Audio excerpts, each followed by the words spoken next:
10वी आणि 12वीच्या हॉल तिकिटावर जातीचा उल्लेख करण्यात आलाय। या क्षणाची महत्त्वाची धक्कादायक बातमी, पहिल्यांदाच बोर्डाच्या परीक्षेच्या हॉल तिकिटावर जातीचा उल्लेख केल्याने पालकांनाही धक्का बसलाय।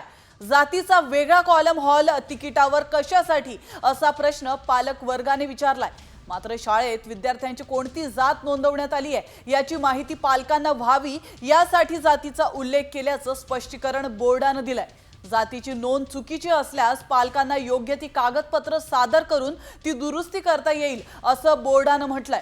मात्र शिक्षण क्षेत्रातल्या तज्ञांनी यावर आक्षेप घेतलाय।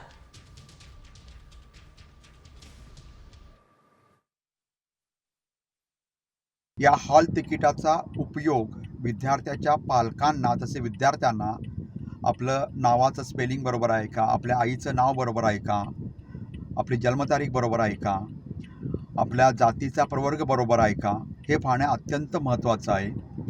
आणि या उदात्त हेतूने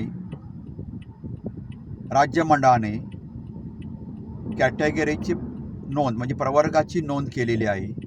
विद्यार्थ्यांना जर ते कळलं की आपल्या शाळेच्या जनरल रजिस्टरमध्ये किंवा ज्युनियर जनरल रजिस्टरमध्ये आपल्या प्रवर्गाची नोंद चुकलेली आहे तर तो निश्चितपणे बदल होऊ शकतो।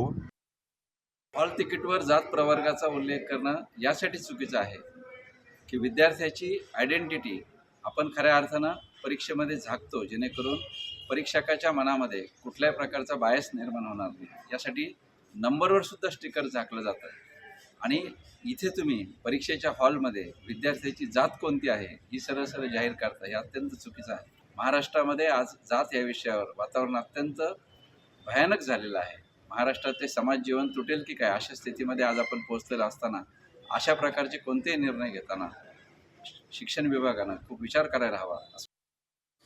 दरम्यान या प्रकरणावर आता राजकीय प्रतिक्रिया देखील समोर येत आहेत। या निर्णयावरून छगन भुजबळ आणि नाना पटोलेंनी टीका केली आहे। शाहू फुले आंबेडकर यांना मानणारे राज्यकर्ते आहेत, त्यांना विचारा असं भुजबळांनी म्हटलंय।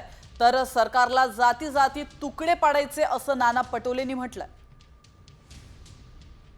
आता फुले शाहू आंबेडकरांना मानणारे अनेक जे आहेत राज्यकर्ते आहेतच ना, त्यांनी सुद्धा याच्यावर पाहिलं पाहिजे की आपण जसं साईबाबाच्या चरणी आल्यानंतर तिथे जात पंथ धर्म सगळे विसरून सगळे एकत्रित येऊन ते आहे दर्शन घेतात। त्याप्रमाणे रोजच्या व्यवहारामध्ये सुद्धा आणि सरकारी व्यवहारामध्ये सुद्धा त्याची अंमलबजावणी झाली पाहिजे। बोर्डाचं कशाला बोर्डामध्ये असे लोक ठेवतात हे मला कळत नाही। आखरी बोर्डाचं काम नाही आहे, पण बोर्ड अशा पद्धतीचं उत्तर देत असेल की ते कळावं म्हणून आम्ही त्या पद्धतीचं कॉलम टाकलेलं आहे, हे चुकीचं आहे। महाराष्ट्राच्या इतिहासात हे कधी झालं नाही। जातीवादी सरकार जे महाराष्ट्रात आलेलं आहे त्यांना जाती जाती लोकांना तुकडे पाडायचं काम करायचं असेल आणि म्हणून हा एक प्रयोग विद्यार्थ्यांमध्ये करण्याचा एक प्रयत्न हे करत असतील अशी